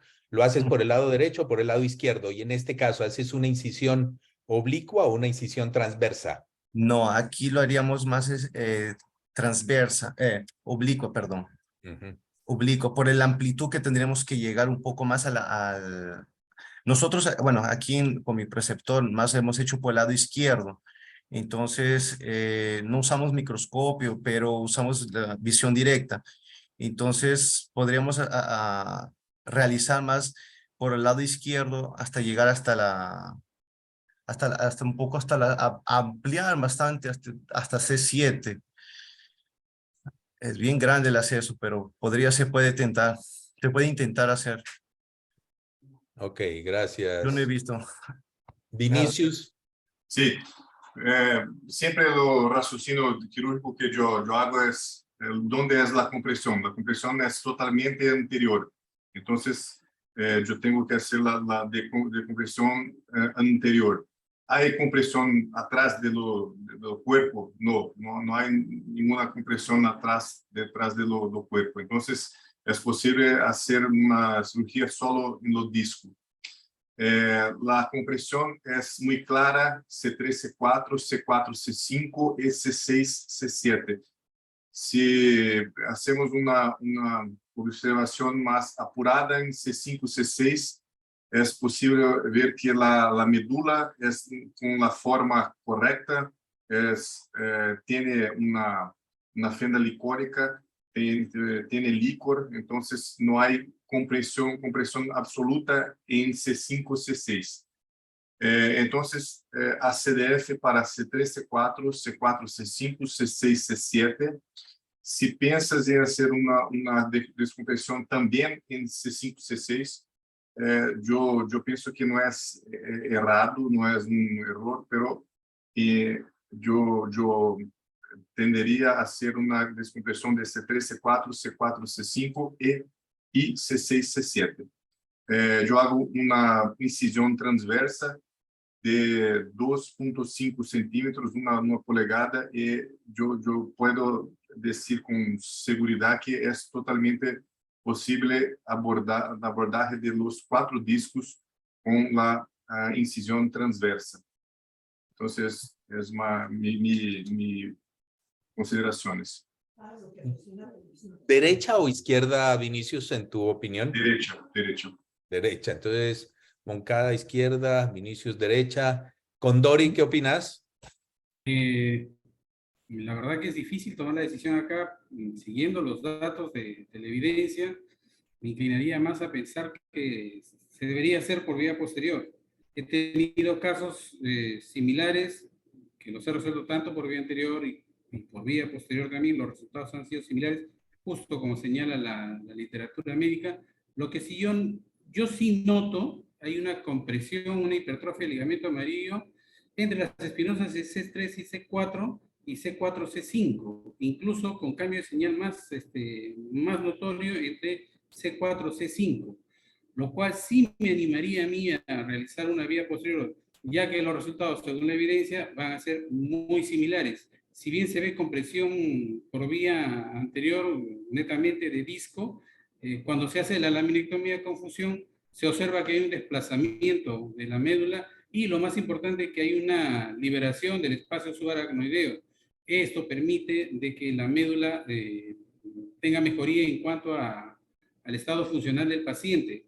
Los resultados a largo plazo van a ser los mismos. Lo que hay que considerar, creo yo, es la experticia de cada cirujano para hacer el abordaje, y yo le podría hacer tanto posterior como anterior. Más me inclino un poco más por la facilidad de hacerlo por la vía posterior. ¿Le harías laminoplastia o laminectomía más fusión? Laminectomía con fusión. Laminectomía con fusión. Sí, Okay. de dos niveles. La fusión desde C3 hasta C7, Ajá. ¿ya? Y laminectomía de C3 y C4. Ok. Ok, Sí. bueno. Yo Fíjense ustedes lo que pasaría, representa un caso de estos cuando se nos sale un poco de los algoritmos, porque se sale un poco del algoritmo porque primero son 4 niveles los que hay que abordar. Ya Vinicius dice que dejaría C5, C6 intermedio ahí, pero fíjense que las tres posibilidades que manifiestan cada uno de los expositores pues son diferentes, y eso es lo que se presenta en la vida diaria. Es decir, en la literatura el resultado realmente es similar en los 3 casos, pero si uno analiza caso a caso, este es un caso que tiene una corrección de la lordosis, tiene 4 niveles, tiene compromiso sobre todo de compresión anterior. Entonces tiene unas cosas que se van para el algoritmo de vía anterior, otras para que se van para el algoritmo de vía posterior. Ahora, Moncada notó una cosa que me parece a mí interesante, es decir, a pesar de que se dice que hasta la vía anterior es hasta 3 niveles, uno revisa los artículos y más o menos del 6 al 10% de los pacientes con 4 o 5 niveles se abordan por vía anterior en algunas escuelas. Bueno, en fin, me parece que hay argumentos para todo esto. Yo lo que hice fue esto. Entonces, fíjense que me parece a mí utilizar cajas, especialmente cuando son placa, cuando son abordajes grandes, traen más complicaciones de las cajas, todas las que ya nombraron en el caso anterior. Estas cajas autobloqueadas con bajo perfil representan una buena alternativa en estos casos. Esta radiografía es hecha un año posterior. Ahora, la desventaja de hacer múltiples disectomías es que se aumenta, como hay tantas superficies de contacto, aumenta la posibilidad de pseudoartrosis, especialmente en los niveles inferiores. Pero realmente en esta paciente, pues yo usualmente les advierto cuando son 4 niveles, la posibilidad que a futuro puedan requerir un abordaje por vía posterior, pero en pacientes jóvenes, afortunadamente no he tenido que hacer el abordaje de vías posteriores cuando he utilizado este tipo de cajas. Una paciente joven que tenía una mielopatía moderada, pero en los niveles altos de lo moderado, tuvo una recuperación muy buena. ¿Algún comentario? Miren cómo recuperó la lordosis, que es una de las grandes ventajas de la vía anterior, ¿no? Sí, con respecto a la decisión quirúrgica, está muy buena, ¿no? Ya que lo importante es que el paciente ha mejorado en cuanto al alineamiento sagital y al cuadro clínico, como manifiesta el doctor Vela. Pero hay algo que me llama la atención, en el trabajo que publicó el doctor Moncada, hacían para estos casos en pacientes planificados para hacer un abordaje combinado, ya planificado solo un abordaje posterior, y los pacientes mejoraron. solamente con el abordaje posterior y no requiriendo después un abordaje anterior. No sé si tendría algún comentario con respecto a eso y este caso en especial. Claro, claro que sí. Indudablemente lo que acabas de decir también es razonable, pero esto es en el típico caso en que cualquiera de los dos abordajes es una buena alternativa. Y es donde decíamos al principio, y se recalcó un poco en las charlas que dieron, es que una cosa que es importante es la experiencia de cada uno de los cirujanos, ¿no? Es decir, si uno tiene más habilidad, más confianza en la vía anterior, en general, en los casos limítrofes, decide más la vía anterior. Y las personas o los cirujanos que tienen más confianza en la vía posterior, en estos casos limítrofes utilizan la vía posterior. Ahora, una de las ventajas de la vía anterior en este particular caso es que usualmente los 4 niveles que están comprometidos son los que vamos a comprometer en la cirugía. Sin embargo, por vía posterior, probablemente si haces una laminectomía con fusión, tendrías que ir a C7 y terminar una fusión por vía posterior en C7 en una paciente como esta que tiene un T1 slope un poco alto, pues es riesgoso, entonces probablemente tendrías que ir a T1 o T2. Es decir, que la vía posterior en general a veces compromete más segmentos que la vía anterior para resolver estos casos más extensos, ¿no? Sí, mi consideración es de este caso, la vía, pienso que la vía anterior es más correcta. Una ventaja muy importante es la lordosis, la corrección de la lordosis. Una paciente joven que no hay necesidad de hacer una agresión muscular. Entonces, la musculatura es totalmente intacta. Esto tiene menos dolor en postoperatorio.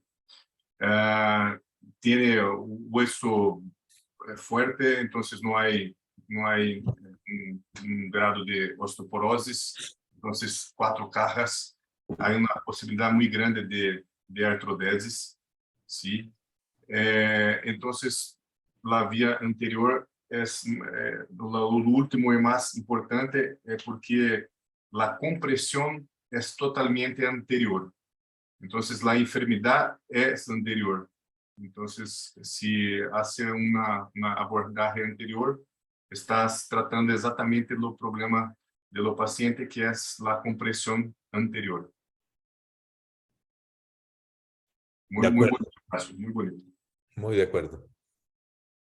¿Algún otro comentario o seguimos, doctor Ábalos? No, podemos seguir. ¿Tienes algún otro caso, Vinicius? Sí, yo tengo un caso rápido para discusión. Pienso que podemos hacer una discusión rápida.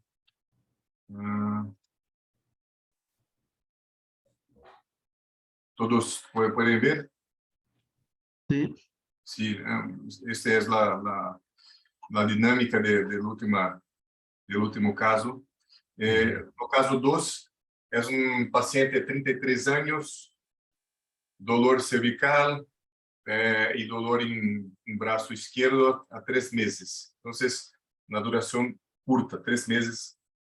El paciente con cervicobraquialgia izquierda 3 meses, pero una peora mucho importante los últimos 30 días, con pérdida de fuerza para flexión de antebrazo izquierdo y una dormencia instalada en este brazo. No es posible hacer actividad física durante estos 3 meses por cuenta de dolor. No hay una mejora con medicaciones. Hay un VAS de 8 y un Neck Disability Index de 42. En uso de pregabalina para dolor irradiado, dolor radicular. Hay dolor para flexo extensión de la columna, Spurling izquierdo y una fuerza grado 4 para flexión de antebrazo izquierdo, con areflexia bicipital. Los demás son normoreflexos, no hay alteración de fuerza en otros miótomos. La hipótesis diagnóstica, una cervicobraquialgia. raíz de C6, una hernia de disco cervical, la propedéutica, podemos, la resonancia, una hernia grande, una hernia con un deslocamiento para izquierda, entonces la compresión de raíz izquierda y también una compresión medular. Bien, mi conclusão. É um caso simples, um caso de consultório, de cotidiano, paciente de 33 anos, com perda de força. O que podemos fazer neste caso?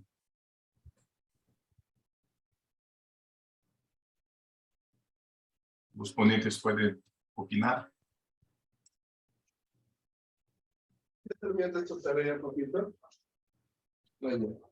¿Tiene radiografías simples y dinámicas? Sí, sí, pero no están acá. Pero sí, es una paciente muy joven de 33 años, no tiene alteración degenerativa importante, no hay disminución de lordosis. Es una paciente completamente normal de radiografía. ¿Sí? Esta es una paciente joven con un disco de buena calidad, con una hernia blanda aparentemente. No parece haber nada, a pesar de que no tenemos que sugiera que haya calcificación de ligamento común posterior. Las facetas no parecerían estar tan afectadas. Y solo tiene radiculopatía, no tiene mielopatía, a pesar de que es una hernia que imagenológicamente está comprimiendo la médula. Esta es una paciente también para vía anterior, pero por la edad y por lo que me acabas de decir que tiene unas buenas radiografías, podría ser artrodesis o prótesis discal, de acuerdo a lo que cada uno prefiera. La prótesis discal teóricamente pues va a preservar el movimiento de ese segmento, pero sobre todo va a disminuir la incidencia de segmento adyacente. Teóricamente hay algunos artículos que lo demuestran, la mayoría dicen que no hay diferencia en ese aspecto entre la artrodesis monosegmentaria y una prótesis discal. Pero si es la preferencia del cirujano, no habría problema. No veo osteofitos ni nada que así lo contraindiquen. Así es que cualquiera de las dos opciones me parecería correcta en esta mujer. Sí. Moncada. Bueno, doctor Vinicius, y concuerdo con esa opción.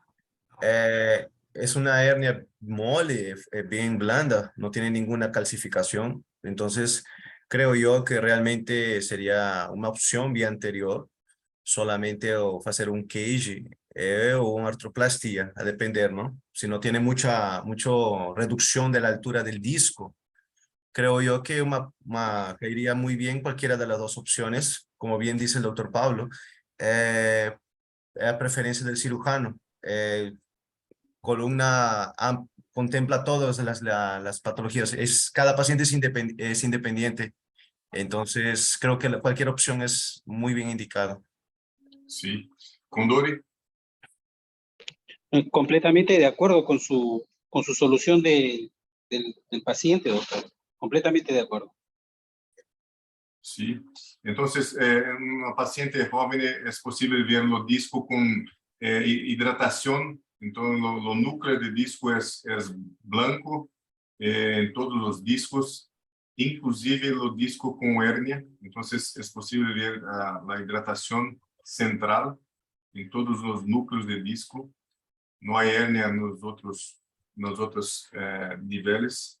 Entonces, la idea es una indicación de cirugía, pero la paciente en primer momento no piensa que no es necesario la cirugía, optó por tratamiento conservador y después de 2 meses la paciente tiene una piora de síntomas, sintomatología muy importante.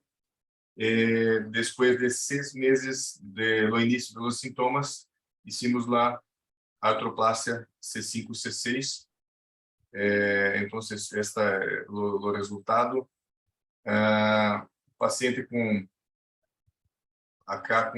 1 año de evolución totalmente móvil, sin dolor, VAS 0, no hay ninguna reclamación de otros tipos de dolor cervical.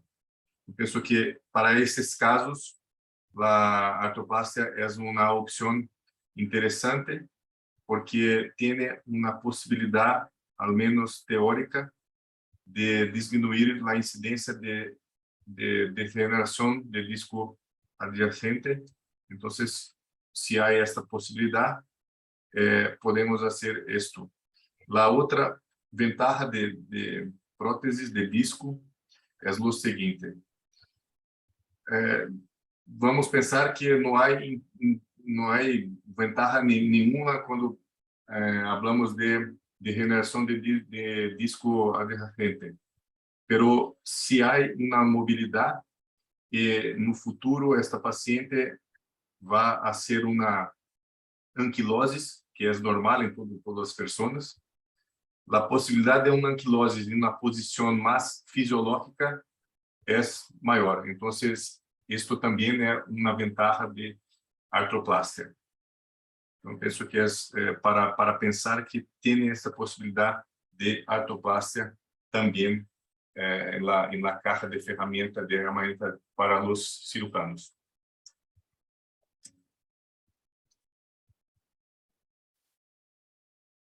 Sí. Bien, bien. No sé si tienen alguna asistencia más. Si no, agradecemos a los ponentes, Juan Condori, Luis Enrique Moncada, y a los panelistas Pablo Vela y Vinicius Benítez, que nos han presentado unos casos muy interesantes y muy precisos para un diagnóstico adecuado. Solamente antes de cederle la palabra a Eduardo Laos para que cierre esta sesión, dos cosas para llevar a la casa. En patología cervical degenerativa, el tratamiento quirúrgico es la indicación. En algunos casos debe complementarse con terapia de rehabilitación y de refuerzo, pero la indicación es quirúrgica, salvo excepciones. Y dos, para decidir el tratamiento, el abordaje, si es anterior, posterior o mixto, todo va a depender de la evaluación individualizada del paciente. No todos los pacientes son candidatos a vía anterior, no todos los pacientes son candidatos a vía posterior. Eso requiere una evaluación individualizada. Las vías anteriores tienen sus ventajas y sus desventajas, igual las vías posteriores. La vía anterior es mucho menos agresiva, pero con una mano experta, pues si el cirujano no tiene una expertise suficiente, puede traer complicaciones como son las lesiones del nervio laríngeo, las fístulas, todo eso. La vía posterior generalmente trae más complicaciones o problemas secundarios, hay dehiscencia de herida, rigidez, son cirugías mucho más grandes, pero nos dan la seguridad de una artrodesis mucho más segura. Entonces yo creo que con estas dos cosas, si Pablo y Vinicius tienen alguna acotación para cerrar esto y dejarle la palabra a Eduardo para que nos despida. Con relación, una rápida consideración, doctorados, esto que dice. Entonces, si tienen un paciente, por ejemplo, con el caso del doctor Pablo, que es un paciente totalmente anterior a 4 niveles de compresión, pero la paciente es una jornalista, o paciente es un padre de iglesia, un paciente que necesita usar la voz para su profesión. Entonces, para este paciente, mi opción quirúrgica es la vía posterior. Entonces, esto que lo dicho es muy, muy importante. Individualización total de los pacientes. Sí. Eso es lo importante. El procedimiento requiere una evaluación, la toma de decisión es con un paciente individualizado, no una decisión generalizada. Cada paciente tiene una indicación de acuerdo a su necesidad, a su requerimiento, a su estado de salud, a su idiosincrasia y todo eso. Eso sí eso es valero. Las dos técnicas son buenas. A uno le gusta más una, a uno le gusta más otra, una tiene una vía tiene mejores indicaciones, otra tiene mejores indicaciones, pero siempre hay que evaluar el aspecto individual. Es un arte, la cirugía es un arte y eso no escapa de cualquier protocolo, cualquier estadística. Depende del arte y de la expertise del cirujano saber evaluar a qué es lo mejor para ese paciente en especial. Pablo. Totalmente de acuerdo. Me parece que la decisión de la cirugía debe ser muy individualizada y no depende solamente de los algoritmos que se nos han mostrado. A veces uno se pega mucho a los algoritmos y puede cometer errores, y fíjense que hay cosas que no están escritas que definen un tratamiento quirúrgico. El mensaje, me parece a mí, es que uno debe dominar las dos vías. Es muy importante eso. Que le guste un poco más una que otra no quiere decir que deba dominar, porque hay casos que son para vía posterior, casos que son para vía anterior y casos que son para 360 grados. Así es que debemos estar preparados para todas esas alternativas. Entonces, para mí ese es un mensaje bien importante, y la mielopatía cervical es una gran gama de presentación y gran gama de edades, porque así como es más común después de los 60 años, hay personas bastante jóvenes como las que mostramos. Los 3 casos que mostramos son personas jóvenes que tuvieron un claro caso de mielopatía por patología degenerativa. Listo. Eduardo, no sé si estás por ahí. Sí, escuchándolos atentamente. Más bien, gracias a todos. Excelente moderación, doctor Ábalos. No hay mucha necesidad, solamente despedirnos y agradecer por toda esta actividad magnífica y evidentemente el realce que le hace a estas discusiones el doctor Pablo Vela, el doctor Vinicius, excelente las ponencias del doctor Moncada. Esperemos tenerlo siempre acá en ASPECIBE, y evidentemente al doctor Condori de parte de la Sociedad Peruana de Neurocirugía. Muchísimas gracias. Sin más, los invitamos al próximo mes, que es el segundo jueves de abril, para una actividad más. En esa actividad se va a tratar sobre algo común, pero no menos importante, que tenemos que entender todo y saber lo que es la hernia lumbar. Vamos a ver distintos abordajes. Esperemos que nos acompañen. Muchísimas gracias. Lo esperamos en el Congreso ASPECIBE en este abril también. Nos vemos. Hasta luego. Listo. Gracias. Hasta luego, Hasta luego. gracias. Muchísimas gracias a todos. Gracias. Hasta luego. Gracias Gracias a por su todos. presencia.